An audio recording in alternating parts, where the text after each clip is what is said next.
janjimu untuk suatu perkara besar, untuk keturunan-keturunan. Pelayanan ini bukan hanya untuk sebuah satu generasi, tapi akan melintasi ke generasi berikutnya. Bukan hanya satu masa, tapi akan melintasi beberapa masa. Tuhan akan melakukan perkara-perkara besar di tempat ini dengan generasi-generasi yang berikutnya. Sekali lagi, bukan hanya satu generasi, tapi generasi berikutnya. Biarlah Tuhan sore hari ini, aku berdoa buat setiap anak-anak muda di tempat ini, Tuhan gerakkan hati mereka untuk punya hati untuk persekutuan ini. Bukan hanya orang-orang tua Tuhan, tapi semua generasi muda di tempat ini. Karena Firman-Mu berkata pada hari-hari terakhir Kau akan mencurahkan Roh-Mu untuk semua manusia. Baik generasi tua maupun generasi muda, baik teruna-teruna maupun anak-anak, semua akan dilawat oleh Tuhan. Sekali lagi Tuhan, berbicaralah di dalam ibadah yang indah ini, karena kami tahu Roh Kudus akan membawa kami ke level yang baru lewat persekutuan di tempat. Dalam nama Yesus kami berdoa, dalam nama Yesus kami bersyukur. Haleluya. Amin. Amin. Shalom. Halo. Ya, hari ini kok banyak cuma 20 menit. Siapkan untuk pengamat kita semuanya, karena saya biasanya kalau 20 menit kebut banyak ya. Nama saya Pastor Tantan, saya dari Gereja Jagungaran, dan terima kasih buat Pendeta Susan Elir dan semua pengurus yang memberikan kesempatan saya menyampaikan firman Tuhan di tempat ini. Ya, judul khotbah hari ini adalah 3 jaminan untuk masa tua. 3 jaminan untuk masa tua. Banyak orang tua yang sudah usia 50 tahun ke atas, kebanyakan mereka usia bertambah, kekhawatiran mulai bertambah. Mereka khawatir tentang kesehatan, mereka khawatir biasanya tentang anak-anak, cucu-cucu, mantu-mantu.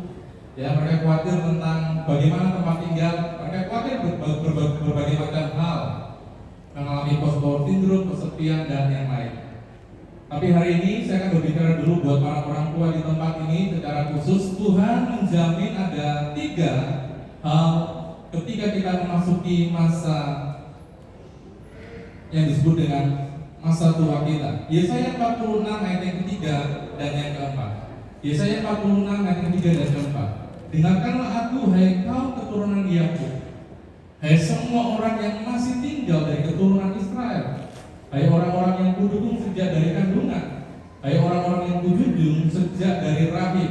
Ayat yang keempat kita baca bersama-sama, 3, 2, 1. Sampai masa tuamu aku tetap diam, dan sampai masa putih rambutmu aku menggendong kamu. Aku telah melakukannya dan mau mengandung kamu terus.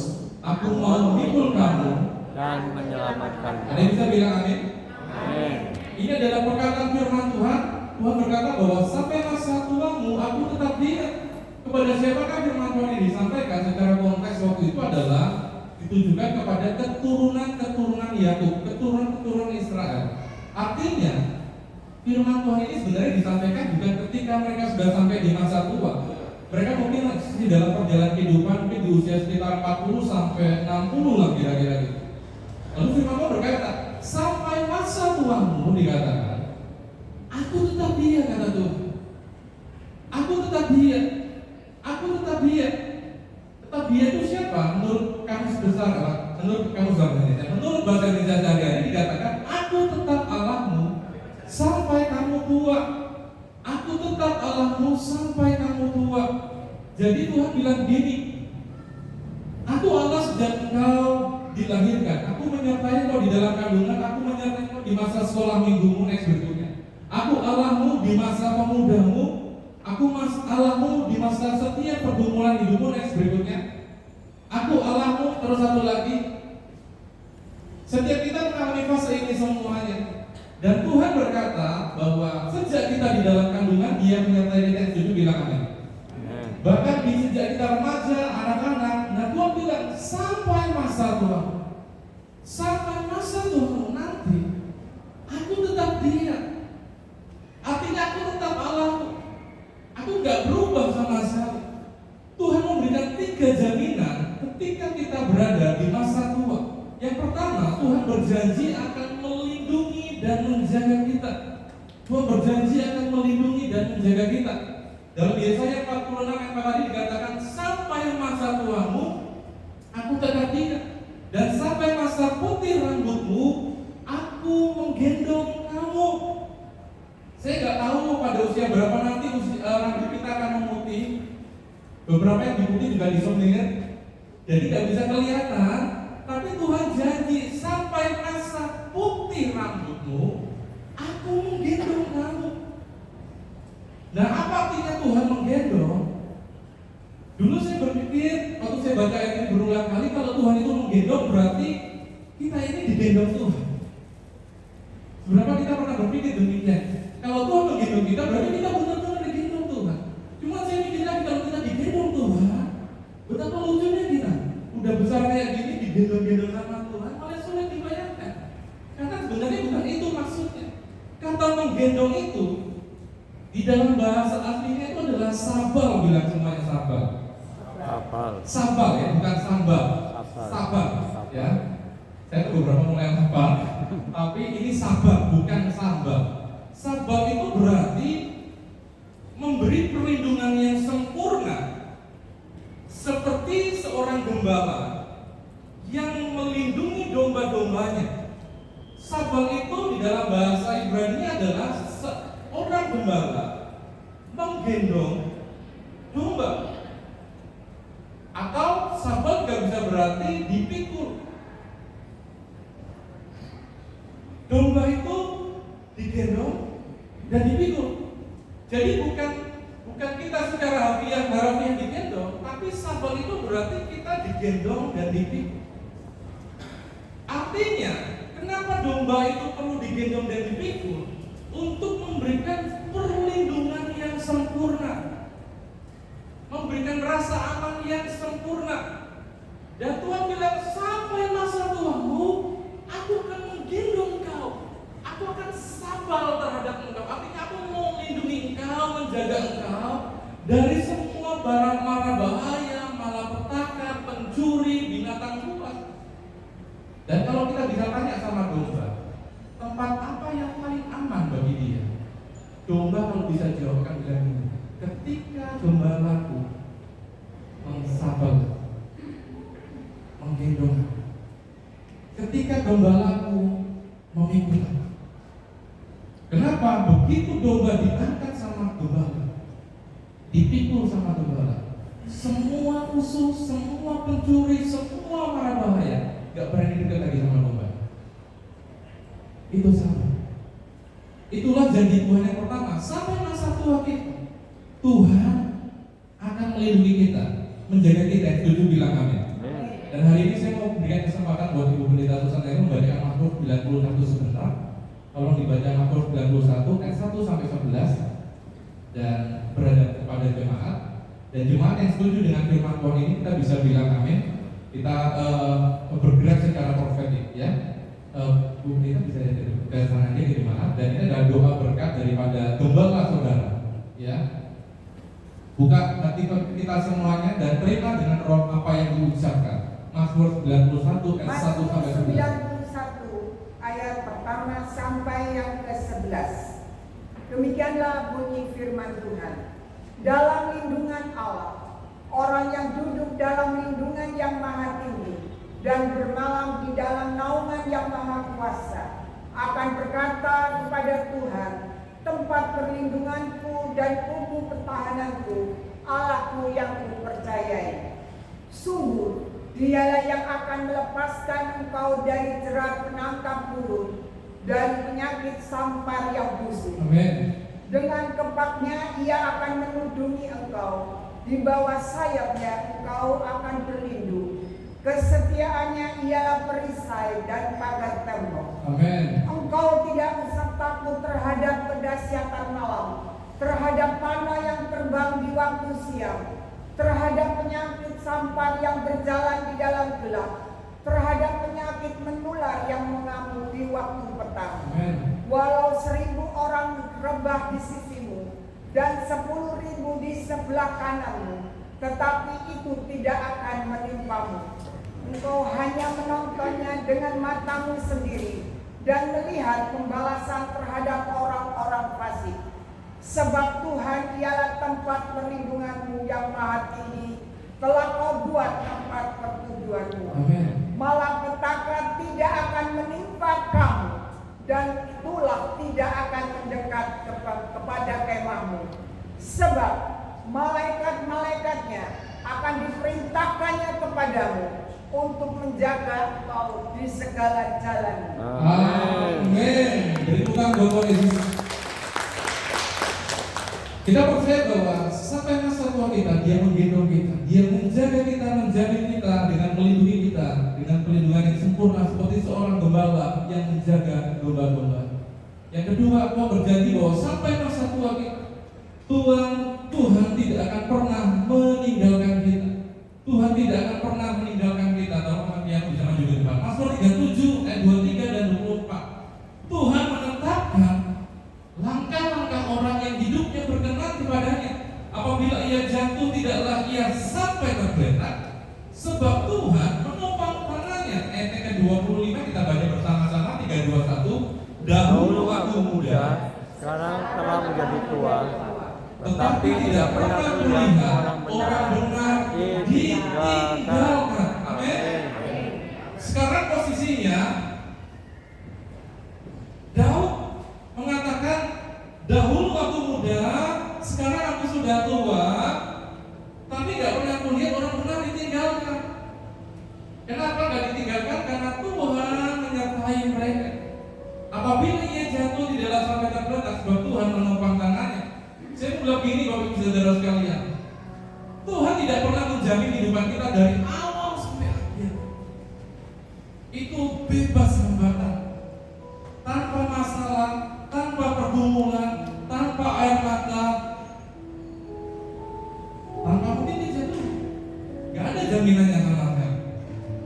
Bahkan Daud yang mengucapkan ayat ini, dia berkata bahwa orang benar itu bisa jatuh, tapi gak bakal sampai tergeletak. Kenapa? Karena Tuhan menjamin tidak akan meninggalkan kita, bahkan ketika kita di dalam masalah. Setuju bilang amin. Sekali lagi ya, tidak akan semulus seperti yang mungkin kita inginkan, tapi percayalah bahkan ketika kita di dalam pergumulan, ketika kita menghadapi banyak masalah, Tuhan janji tidak akan meninggalkan kita. Sekali lagi, seperti gembala terhadap domba-dombanya. Gembala yang baik gak ada ceritanya ketika dombanya punya masalah, ketika dombanya punya pergumulan, ketika dombanya menghadapi serangan, dombanya bilang, gembalanya bilang gini, kayaknya yang ini nih mengerikan banget musuhnya ya, jadi buat kabur duluan aja, hadapin sendiri tuh. Justru ketika di dalam pergumulan, gembala akan hadir di sana, dan dia gak akan pernah tinggalkan domba-dombanya. Itulah bangunnya Mazmur 23 ayat 4. Daud berkata begini, sekalipun aku berjalan dalam lembah kekelaman, aku tidak takut bahaya, sebab Engkau besertaku. Gadamu dan tongkatmu itulah yang menghibur aku. Daud menyaksikan bagaimana dia di dalam kehidupannya dari muda sampai dia menjadi tua. Dia bilang, hidupku tuh juga punya masalah-masalah. Aku juga pernah jatuh. Dan yang parahnya itu jatuh ketahuan lagi. Dan berita baiknya buat kita semuanya, kadang-kadang ada yang jatuh tapi gak ketahuan. Di gereja lagi, tapi tetap aja. Saya mau bilang bahwa entah kau pernah jatuh ketahuan di expose, atau kau pernah jatuh dan gak ketahuan, tapi Tuhan bilang bahkan ketika kita melewati lembah kekelaman, dalam bahasa lain dikatakan lembah bayang-bayang maut, the shadow of valley of death, bayang-bayang maut, Tuhan tidak akan pernah meninggalkan kita. Bahkan sampai masa tua kita, Tuhan gak akan pernah tinggalkan kita. Sekali lagi, jaminan Tuhan gak akan meninggalkan kita bukan berarti kita gak akan punya masalah. Justru di dalam masalah lah kita bisa melihat bagaimana Tuhan bekerja dengan dahsyatnya menyertai kita semuanya. Amin. Ada satu lukisan tentang lukisan damai sejahtera. melukiskan dari jendela dengan gambaran suatu cuaca yang hitam, penuh dengan badai, penuh dengan air, ombak dan yang lainnya. Tapi di tengah lukisan itu ada seekor burung merpati di sebuah lubang dan dia masih bisa tenang, masih bisa bernyanyi-nyanyi. Kenapa? Karena dia tahu bahwa hidupnya aman. Demikian juga untuk setiap kita di tempat ini, Bapak Ibu dan Saudara sekalian. Apapun yang kita hadapi hari-hari ini, percayalah bahwa Tuhan itu gembala kita yang baik, tidak pernah meninggalkan kita, bahkan sampai di masa tua. Amin. Yang terakhir, yang ketiga, Tuhan bukan hanya tidak akan meninggalkan kita, Tuhan janji akan hidupi kita, tapi bukan hanya untuk kita, hanya yang buat generasi-generasi berikutnya. Tuhan janji anak cucu kita tidak akan meminta-minta dan akan menjadi berkat. Mazmur 37 ayat 25 dan selanjutnya. Dahulu aku muda, sekarang aku telah menjadi tua, tapi tidak pernah kulihat orang benar ditinggalkan atau anak cucunya meminta-minta roti. Tiap hari ia menaruh belas kasihan dan memberi pinjaman, dan anak cucunya menjadi berkat. Tuhan bilang melalui Daud, sejak aku muda sampai aku tua, aku melihat gak pernah yang namanya anak cucunya orang benar itu minta. Gak pernah kulihat anak cucunya orang benar itu melakukan sesuatu hal seperti orang-orang yang tidak percaya pada Tuhan. Bahkan yang perlu digarisbawahi adalah justru kalau kita itu orang benar, maka generasi berikutnya akan diberkati Tuhan dan menjadi berkat bagi banyak orang. Setuju bilang amin. Ya, sekali lagi firman Tuhan datang kepada kita semuanya memberikan jaminan untuk masa tua kita, siapapun di antara kita nanti, bahwa yang pertama Tuhan janji akan melindungi kita apapun yang kita hadapi. Seperti tadi yang doa berkat diucapkan oleh Pendeta Susan Elim, kalau kita terima dengan iman, saya percaya malah petaka segala sesuatunya tidak akan kena kepada kita, karena Dia melindungi kita. Yang kedua, Dia janji tidak akan pernah tinggalin kita, bahkan ketika kita di dalam pergumulan yang berat, bahkan ketika mungkin kita pernah jatuh, kita pernah melakukan sesuatu yang tidak baik, Tuhan bilang berkata, aku tetap memegang tanganmu sampai masa tua. Dan yang ketiga, Tuhan janji bahwa Dia akan memberkati anak cucu kita. Anak cucu kita semuanya, dikatakan firman Tuhan, gak akan meminta-minta dan bahkan akan menjadi berkat. Gak usah khawatir tentang generasi berikutnya. Di sini banyak anak sekolah minggu, banyak anak muda juga. Selama kita menjadi orang benar, selama kita hidup benar, generasi berikutnya dijamin sama Tuhan, pasti anak cucunya jadi berkat. Gampang lihat aja generasi berikutnya. Apa bedanya orang pasti sama orang benar? Orang pasti gampang. Orang pasti itu kelihatannya di depan itu baik-baik saja, kelihatannya dalam petik diberkati, tapi akhir hidup mereka berantakan semua pasti itu firman Tuhan. Tapi bedanya dengan orang benar lain. Di awalnya mungkin penuh pergumulan, penuh dengan amarah, penuh dengan masalah, penuh dengan berbagai macam ujian. Tapi di masa tua mereka Tuhan janji, anak cucu mereka akan menjadi berkat, akan diberkati, menjadi generasi yang luar biasa. Itu jaminan Tuhan untuk setiap kita semua di tempat ini. Amin. Mari kita berdiri bersama-sama. Kita mau nyanyi lagu berkat anak cucu. Saya tahu lagu ini lagunya lagu praise, tapi kita mengucapkan dengan